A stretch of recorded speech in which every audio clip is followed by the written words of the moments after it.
মাঝেও রহমত। গ্রামের শান্ত স্বভাবের ছেলে ইমরান। দুনিয়ার জৌলুস তার নেই, কিন্তু বুকে আছে অগাধ বিশ্বাস। তার দিন শুরু হয় ফজরের আজানের ধ্বনিতে।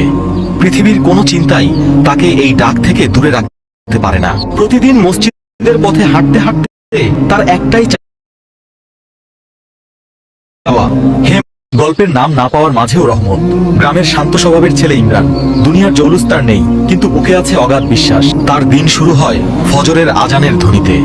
পৃথিবীর কোনো চিন্তাই তাকে এই ডাক থেকে দূরে রাখতে পারে না। প্রতিদিন মসজিদের পথে হাঁটতে হাঁটতে তার একটাই চাওয়া, হে মালিক, আমাকে হালাল রুজির ব্যবস্থা করে দাও। কারণ ঘরে তার বৃদ্ধ অসুস্থ মা। অভাবের সংসারে মায়ের মুখের দিকে তাকালে ইমরানের বুকটা ফেটে যায়। ইমরান স্বপ্ন দেখে একটা ভালো চাকরি হবে, মায়ের মুখে হাসি ফুটবে।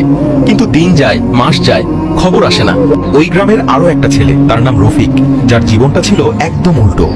নামাজ বা দিনের কোনো তোয়াক্কা করতো না।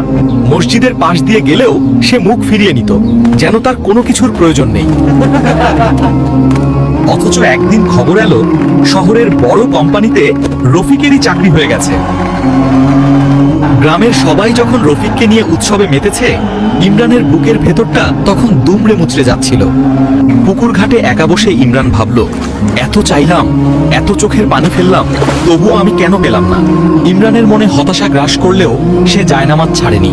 সে রাতে তার কান্না ছিল অন্য দিনের চেয়ে অনেক বেশি।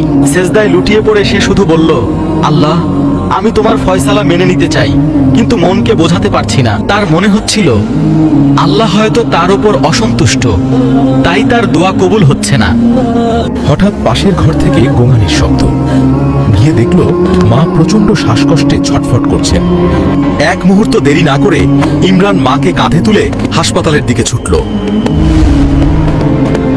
ডাক্তার চিকিৎসা শুরু করে ইমরানকে বললেন, ভাগ্যিস তুমি কাছে ছিলে, আর 10 মিনিট দেরি হলে মাকে বাঁচানো যেত না। বিপদের রাত কেটে গেল। মায়ের জ্ঞান ফিরলে ইমরান তার হাতটা শক্ত করে ধরে রাখল। তখনই ইমরানের মনে হলো, আজ যদি আমার চাকরিটা হতো, তবে তো আমি শহরে থাকতাম। মা কি আজ বাঁচত? কিন্তু আল্লাহর পরিকল্পনার গভীরতা বোঝা তখনও বাকি ছিল। সকালে হাসপাতালে এলো এক ভয়াবহ খবর। শহরের যে ফ্যাক্টরিতে রফিক জয়েন করতে গিয়েছিল, সেখানে গতকাল রাতে ভয়াবহ আগুন লেগেছে। শতাধিক মানুষ হতাহত, চারদিকে শুধু ধোঁয়া। গ্রামের অনেকেই নিখোঁজ রফিকের জন্য কাঁদছে। তার সেই জৌলুস আর স্বপ্ন এক নিমিষেই ছাই হয়ে গেছে। খবরটা শুনে ইমরান স্তব্ধ হয়ে গেল। সে দ্রুত মসজিদে গিয়ে সিজদায় লুটিয়ে পড়ল। তার কানে বাজলো ইমাম সাহেবের সেই কথা, মানুষ যা চায়